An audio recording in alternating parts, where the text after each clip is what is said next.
ሚሶሙ ጅጅረሙ ሶቀቡ በረበራን ዋይናኑ ከናጋፈያን ይህ ከመርዘኛውና ከፋፋዩ የጠቅላይ ሚኒስትሩ ንግግሮች መካከል አንዱ ነው። ኦሮሞን እርስ በርሱ ለማዋጋት ጅማንና ወለጋን ባላንጣ ያደረጉ፣ ሸዋና ወለጋን ጠላት ያደረጉ፣ አርሲና ባሌን ልጅና እንጀራ ልጅ እያሉ ሲከፋፍሉ ከከረሙ በኋላ ከቅርብ ጊዜያት ወዲህ ደግሞ የኦሮሞ ሕዝብ ሆይ መንግስትህን ሊነጥቁህ ሊወስዱብህ ነው የሚል መዝሙር ከፍተው ታይተዋል። በታሪኩ አይቶት የማያውቅን እልቂት በአፍጋኒስታንና የመን በሶሪያና ኢራቅ ዜናዎች ላይ በቴሌቪዥን በሚያውቃቸው ድሮኖች ላለፉት ዓመታት ጭፍጨፋ ያደረሱበትን ሕዝብ ወለጋ ድረስ ሄደው መንግስትህን ሊወስዱት ጠላቶችህ ቢላ ይዘው መጡ ይሉታል። ግዴሎትም ይህ መንግስት የኦህዴድ ምርኮኞች መንግስት እንጂ የኦሮሞ መንግስት አይደለም። ኦሮሞን በአየር በምድር እየገደላችሁ የኦሮሞን እናት ያለ ልጅ ያስቀራችሁ የኦሮሚያን ትምህርት ቤቶች ወደ እስር ቤት የቀየራችሁ እናንተ ናችሁና ኦሮሞ ከእናንተ ውጪ ግንባር ቀደም ጠላት የለውም ብሎ መሟገት የዚህ ዝግጅት አስኳል ነው። በእርግጥም ይህ አገዛዝ የኦሮሞ ህዝብ መንግስት ሳይሆን የኦህዴድ ብልጽግና ለዚያውም የምርኮኞቹ መንግስት ነው የሚለው ነጥብ የህግ የፖለቲካና የታሪክ ማስረጃዎች አሉት። ከህግ ማስረጃው እንጀምር። የብልጽግና ፓርቲ በ2012 ሲመሰረት ከህወሓት በስተቀር የኢህአዴግ አባልና አጋር ድርጅቶችን ይዞ መቋቋሙ ይታወሳል። ፓርቲውን ሲመሰርቱም የየራሳቸውን መጠን ይዘው የቀረቡ ሲሆን ኦህዴድ 34% ወንበር በመያዝ አብላጫ ድምፅ ኖሮት እንዲቀጥል ተስማምቶ ተወስኖለታል። ይህ በምስሉ ላይ የሚያመለክተው የራሱ የብልጽግና ሰነድ በግልጽ እንደሚያስቀምጠው እነ አዴፓና ሌሎች ፓርቲዎች የኦህዴድ ምክትልና ነባር ተላላኪ ሆነው ለመኖር የቆረጡና የተስማሙ መሆናቸውን ነው። ስለዚህ በብልጽግና የመመስረቻ ደንብ መሰረት አብላጫውን ድምፅ ኦህዴድ ይሆናል ተብሏልና ፓርቲው በቀዳሚነት የኦህዴድ ብልጽግና ተብሎ መጠራቱ ትክክለኛ ስያሜ ነው። ይህ ማለት ግን ከአብይ አህመድ ወንጀሎች አጠገብ ሁሉ ተመስገን ጥሩነህ፣ ከብርሃኑ ጁላ ጥፋቶች ስር አበባው ታደሰ፣ ከአዳነች አበቤ ደባዎች አጠገብ ጃንጥራር አባይ፣ ከደመላሽ ገብረ ሚካኤል እኩል አገኘሁ ተሻገር ወይም ሌሎች የሉም ማለት አይደለም። አገዛዙ ራሱን እንደ ኦሮሞ መንግስት አድርጎ ለመከሰት በብዙ የሚደክም መሆኑ በተደጋጋሚ ታይቷል። ሽመልስ አብዲሳ ላሟም ጥጃዋም የኦሮሞ ሆናለች፣ ብልጽግናን የመሰረት ነው ሌላውን እየላክን አገር ለመግዛት ነው ብለዋል። ብርሃኑ ጁላ ተረኞች ነን ሲሉ በግልጽ ተናግረዋል። አብይ አህመድ ኦሮሞ ሆይ መንግስትህን አድን እያሉ ሁሌም ይናገራሉ። በኢትዮጵያ መንግስታት ታሪክ 4 ኪሎ የገባ መሪ በዚህ ልክ የበታችነት ስሜት ውስጥ ወድቆ የአንድን የሆነ አካባቢ ህዝብ መንግስትህ ነኝ ብሎ ሲናገር የተደመጠበት ጊዜ የለም። ነገስታቱም ሆኑ መንግስቱ ኃይለማርያም፣ መለስ ዜናዊም ሆኑ ኃይለማርያም ደሳለኝ የሸዋ የጎንደር የትግራይ ወይም የወላይታ መንግስት ነው ሲሉ ተደምጠው አያውቁም። አብይ አህመድና ምስለኔዎቻቸው ግን ኢትዮጵያን የሚያህል ግዙፍ ሀገር ተሰጥቷቸውም የኦሮሞ መንግስት ነን እያሉ ይጠባሉ። አዎ የኦሮሞ መንግስት ናችሁ ቢባሉም ደስታቸው እንደሆነ ብርሃኑ ጁላ ሲናገሩ ብንሆን ምን ችግር አለው ብለውታል። ይህ ግን በፍጹም ስህተት ነው። የኦሮሞ ህዝብ ገዳዮቹን መግደላቸውም ሳይበቃ እርስ በርስ እንዲጋጭ ከጎረቤቶቹም እንዲፋለም የሚጠሩትን ገዢዎች መንግስቴ ናቸው ማለት አይችልም የሚለውን የሚያነሱ ሰዎች የመኖራቸውን ያህል የእነዚህ ገዢዎች ንግግር ለሌሎች ኃይሎች የተመቸ ሆኖ ብልጽግናን እንደ ኦሮሞ መንግስት ለመመልከት የሚዳዳቸው የፖለቲካ ኃይሎችም ታይተዋል። የኤርትራው ኢሳያስ አፈወርቂ ሳይቀሩ የብልጽግናው አገዛዝ የኦሮሞማ መንግስት ነው በማለት ሲናገሩ መደመጣቸው አይዘነጋም። ይህንን አንዳንድ የዲያስፖራ ፖለቲከኞችም በአንድ ወቅት ሲናገሩት ተሰምተው ነበር። ትክክለኛው አገላለጽ ግን ይህ አገዛዝ የኦህዴድ ብልጽግና እንጂ የኦሮሞም አይደለም የሚለውን ሐሳብ የሚስማሙበት ሰዎች ኦህዴድ በኦሮሞ የፖለቲካ ታሪክ የተናቀ የተጠላና እንደ ዲቃላ የሚታይ ነው። አብይ አህመድንም አባዱላ ገመዳንም ደመላሽ ገብረ ሚካኤልንም ሆነ አዳነች አበቤና ብርሃኑ ጁላን ያመጣው ይሄው የተላላኪነት ስምሪት ሆኖ ሳለ ይህ ኦህዴድ የተሰኘ ስብስብ ብልጽግናን በአብላጫ ድምፅ ለመምራት ወስኖ ሲመጣ የኦሮሞ መንግስት ሳይሆን የኦህዴድ መንግስት ነው መባል ያለበት ይላሉ። ኦህዴድ የምርኮኞቹ መንግስት ነው የሚለው ነጥብ ደግሞ እዚህ ጋር ይነሳል። የጭካኔና የጥፋት በትራቸው የመክፋቱ ምክንያትም የኦህዴድ ምርኮኛነት ነው የሚሉ ሰዎች ከአፈጣጠሩ ይነሳሉ። በእርግጥ ኦህዴድ ምርኮኛ ነው ሲባል ምን ማለት ነው? አዮ ዲሞክራሲ ሚሶማናገኛ አዮ ዲሞክራሲ የኦሮሞ ህዝብ ዴሞክራሲያዊ ድርጅት በሚል ስም የሚንቀሳቀሰው ኦህዴድ የራሳቸውን የፖለቲካ ዓላማ አንግበው በረሃ በወጡ የ60ዎቹ ወጣቶች የተመሰረተ ድርጅት አይደለም።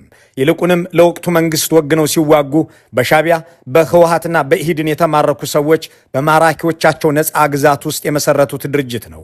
እነዚህ ሰዎች በጦሩም ሆነ በፖለቲካ ውስጥ እንዲገቡ ተደርገዋል። ለአብነት ራሳቸውን እንደ ኦህዴድ ብልጽግና አያቶላህ የሚቆጥሩት አባዱላ ገመዳ የሻቢያ ምርኮኛ ሆነው በሳህል በረሃ እንጨትና ድንጋይ ከመፍለጥም ወጥተው ኢህድንን ተቀላቅለው ፖለቲካ እንዲሰሩ የተደረጉት በታጋዮች መካከል በተደረገ የምርኮኛ ቅብብሎሽ እንጂ በራሳቸው የፖለቲካ አጀንዳ ተመርተው አልነበረም። በእርሳቸው ስር የነበሩትና እነሱ የሰበሰቧቸውም ሰዎች እንዲሁ። በአሁኑ የኦህዴድ ብልጽግና ውስጥ ምርኮኛ በርክቶ የሚታየው በጦር ሰራዊቱ ውስጥ ነው። ነገሩን በአሃዛዊ መረጃዎች እንመልከተው። በመከላከያ ዋና መምሪያ ደረጃ ካሉት የመከላከያ አመራሮች መካከል 71.4%ቱ ከፍተኛ ኃላፊዎች በኢህአዴግ ተማርከው ኢህአዴግን ያገለገሉ አሁን ደግሞ የኦህዴድ ብልጽግና ወታደሮች ሆነው በአብይ አህመድ ስር የሚንቀሳቀሱ ናቸው። ከእዝ አዛዦች መካከል 40% የሚሆኑት የኦህዴድ ምርኮኛ ወታደሮች ናቸው። ምክትል አዛዥ፣ የተለያዩ መምሪያዎችንና መሰል ቦታዎችን የሚያዙት እንዲሁ ያሉ ሰዎች ናቸው። ይህንን ጥቅል አሃዛዊ መረጃ ብንመለከተው እነ ብርሃኑ ጁላን፣ እነ ባጫ ደበሌን፣ እነ ሹማ አብደታን፣ እነ አብዱራህማን እስማኤልን፣ እነ ሀጫሉ ሸለመን፣ እነ ተሾመ ገመቹን መዘርዘር ይቻላል። ህወሓት የ17 ዓመቱን ትጥቅ ትግል በድል እንዳጠናቀቀው ረዱኝ ከሚላቸው ምክንያቶች አንዱ ለምርኮኞች ያደርግ የነበረው እንክብካቤ እንደሆነ ይጠቀሳል። በእርግጥም ህወሓት የማረካቸውን ደጋግሞ ይለቅ እንደነበር ራሱ ብቻ ሳይሆን የደርግ ባለስልጣናት ጭምር በመጽሐፋቸው አስነብበዋል። ህወሓት የማረካቸውን ሰዎች ሲንከባከብ ግን የፖለቲካ ፓርቲ ፈጥሮና ፖለቲከኛ ሁኑ ብሎ አሰማርቶም ጭምር ነው። ሲንከባከብ መንግስትም አድርጎ ነው። እዚህ ጋር አንድ አስገራሚ ነገር አለ። ህወሓት ኢህአዴግ ኦህዴድን እንደ ምርኮኛ ይመለከተውና ያልተቋረጠ እንክብካቤ ያደርግለት የነበረው እስከ ህይወቱ ፍጻሜ ድረስ ነበረ። ነገሩን የበለጠ ለማስረዳት ኢህአዴግ ምርኮኞችን የመንከባከብ አባዜው እስከ ህይወት ፍጻሜው ቀጥሏል ለሚለው ትክክለኛ ማሳያ ኦህዴድ ነው የሚለውን ለማስረገጥ ሁኔታዎችንና ሁነቶችን እናስቀምጥ።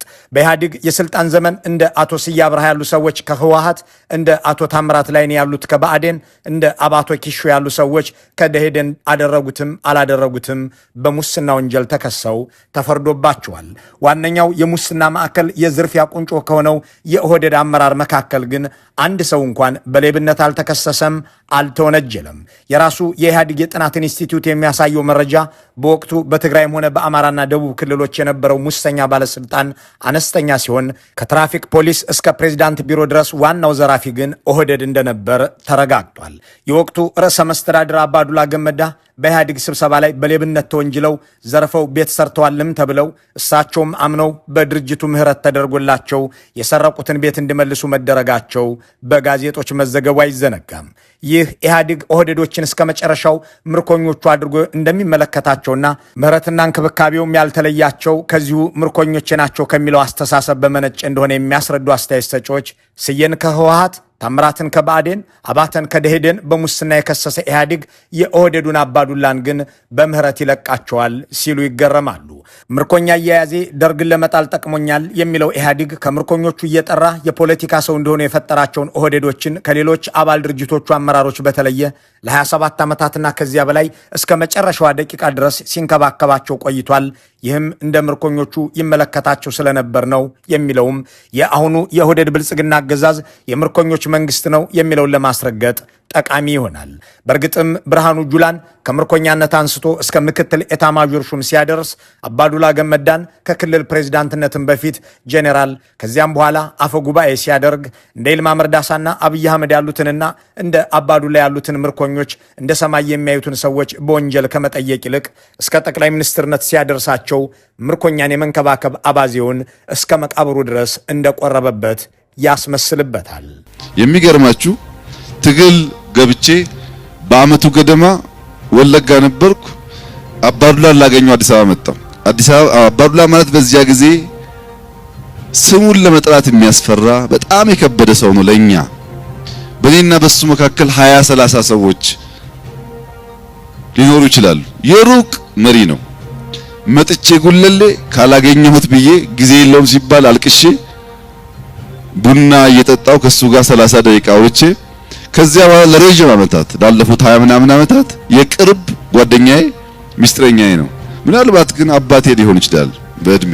በምርኮኛ የሚማረክ ለአንድ ምርኮኛ ይህንን ያህል አድናቆትና ናፍቆት አንድን በራሱ መንገድን ሐሳብ ሳይሆን በትዕዛዝ ድርጅት እንዲመራ የተደረገን ግለሰብ እያለቀሰ ጭምር ካላገኘሁት የሚል ሰው እሱም ጦር ሜዳ ላይ እጁን ወደ ላይ ብሎ አልተያዘም እንጂ ያው ምርኮኛው ነው የሚል አስተያየት ያለው ሰው ይህ አገዛዝ የኦህዴድ ብልጽግና ምርኮኞች ነው የሚለውን የበለጠ ለማረጋገጥ ይህንን ምንጭ መጥቀስ ይችላል። የኦህዴድ ብልጽግና ሰዎች ለ27 ዓመት በኦሮሚያም ሆነ በኢትዮጵያ ውስጥ መንግስት ሆነው የኖሩ ቢሆንም በ17 ዓመቱ የትጥቅ ትግል ዘመን ተማርከው የተሰባሰቡ በመሆናቸው ኢህአዴግ በስልጣን ዘመኑ ያሳካቸውን አገራዊ ድሎች አይኮሩባቸውም። የተከሰቱ ጥፋቶችን ደግሞ እነሱ እንዳልነበሩበት እንዳልተሳተፉበት ሲላላኩም እንደነበር አድርገው ይገልጻሉ። በአጠቃላይ ምርኮኛ አድርጎ የፖለቲካ ሰው ናችሁ ብሎ ትላልቅ መንግስታዊ ኃላፊነት የሰጣቸውን ኢህአዴግን እንደራሳቸው መንግስት አይቆጥሩትም የሚሉ ሰዎች ይህ የምርኮኛ ስነ ልቦና ነው ይላሉ። አንድ ወታደር በጦር ሜዳ ከተማረከ በኋላ እንኳን አስተሳሰቡ ህይወቱም ከእርሱ ቁጥጥር ውጭ ሆኗል። እናም በማረኩት ሰዎች እየታዘዘና እየተላላከ ኑሮውን ይገፋል፣ እድሉን ሲያገኝ ደግሞ የበቀል ዱላውን ያነሳል ሲሉም ያብራራሉ። በአገሪቱ ውስጥ የሚቀሰቀሱ ጦርነቶችና የሚባባሱ ግጭቶች የመበረከታቸው ምክንያት ይሄው ምርኮኛነት ያመጣው የበታችነት ስሜት ነው የሚሉ ሰዎች ኦህዴድ መጀመሪያ የዘመተው በማራኪውና በፈጣሪው ኢህአዴግና ህወሓት ላይ መሆኑን ያነሳሉ። ለዚያም ነው የማራኪዎቻቸውን ድርጅት መስራች አመራሮች ማለትም የህወሓትን ገድለው የብአዴንን ሰዎች አስረው ከኦህዴድ አቻዎቻቸው ግን አንድም ሰው ያላሰሩት ያልገደሉት የሚሉ አስተያየት ሰጪዎች በአሁኑ ወቅት እነዚያ ምርኮኞቹ ኦህዴዶች የተነጠቁት ቤትና ንብረት የተከለከሉት ጥሮታ ሳይጓደል የመኖራቸውን ነገር ያነሳሉ። ምርኮኞቹ በምቾት ሲኖሩ፣ የማራኪዎቹ ብአዴንና ህወሓት አመራሮች ግን ንብረቱን ያልተነጠቀ፣ ቤቱ ያልተወሰደበት፣ ቤተሰቡ ያልተበተነ፣ ጦረታውን ያልተከለከለ ጥቂት ነው።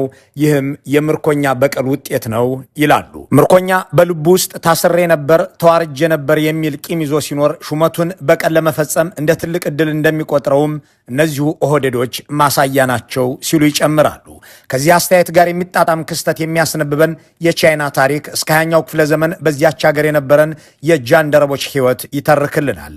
በቀድሞዋ ቻይና በጦር ሜዳ የሚማረኩ ሰዎች የቤተ መንግስት አገልጋይ እንዲሆኑ ይደረግ እንደነበር የጻፈው ሱን ያኦቲን ዘ ላስት ዩናክ ኦፍ ቻይና በተሰኘ መጽሐፉ ይህንን ሲያስቀምጥ እንዲህ ይላል። በአገሪቱ ጦርነት ሲካሄድ የሚማረኩ ሰዎች ወደ ቤተ መንግስት የሚገቡት መውለድ እንዳይችሉ ተደርገው ተኮላሽተው ነበር። ይህ የሚደረገውም የቤተ መንግስቱን ሴቶች እንዳይተናኮሉ ነው። እነዚህ ጃንደረቦች ልጅ መውለድ ስለማይችሉ ነገስታቱ ለዙፋኑ የዘር ስጋት አይሆኑምና በቤተ መንግስት ውስጥ ለሚኖሩ ሴቶች አስተማማኝ አገልጋይ ናቸው ብለው ያምኑ ነበር።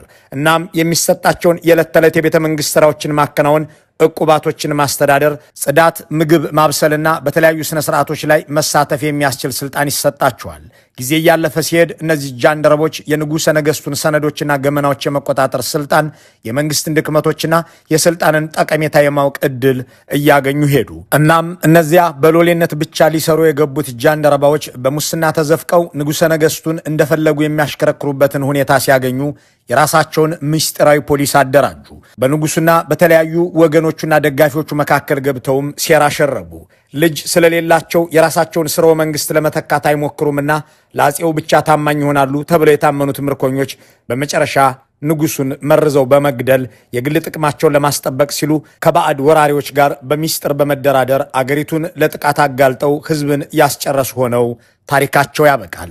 ይህ በእርግጥ የኦህዴድ ምርኮኞች ታሪክ እንጂ በሩቅ ዘመን በሩቅ ምስራቅ ውስጥ የተፈጸመ አይመስልም። የኢህአዴግ ጃንደረባዎች የሚቆሙለት ሀገርና የሚወጉንለት ህዝብ የለም ሲባል ከምርኮኛ ስነ ልቦናዊ ታሪክና ትንታኔ በመነሳት ጭምር ነው። ለዚያም ነው በማራኪዎቻቸው የህወሓትን ኢህአዴግ ሰዎች እንዲሁም በሌላው የኢትዮጵያ ህዝብ ላይ የተነሱት።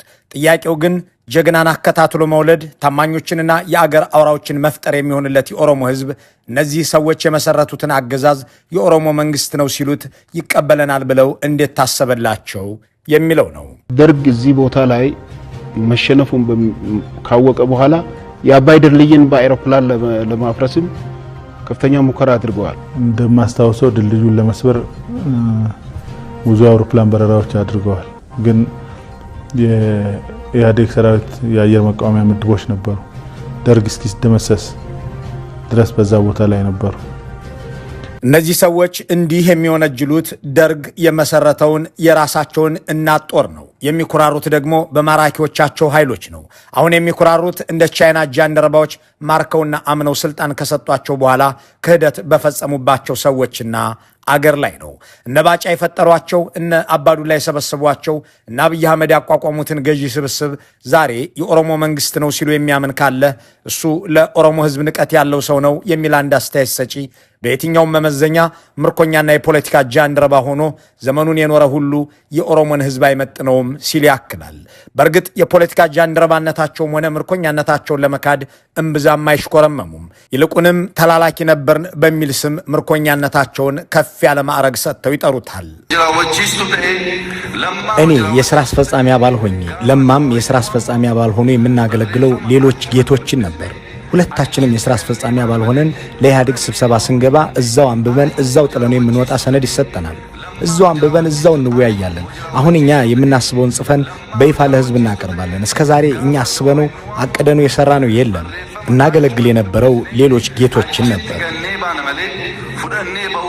ለ27 ግንቦት ሃያዎች የተላላከ ሰው በምን መንገድና ምክንያት የኦሮሞ መንግስት ይሆናል የሚለው ምርጥ ጥያቄ የሚሆነው ለዚህ ነው።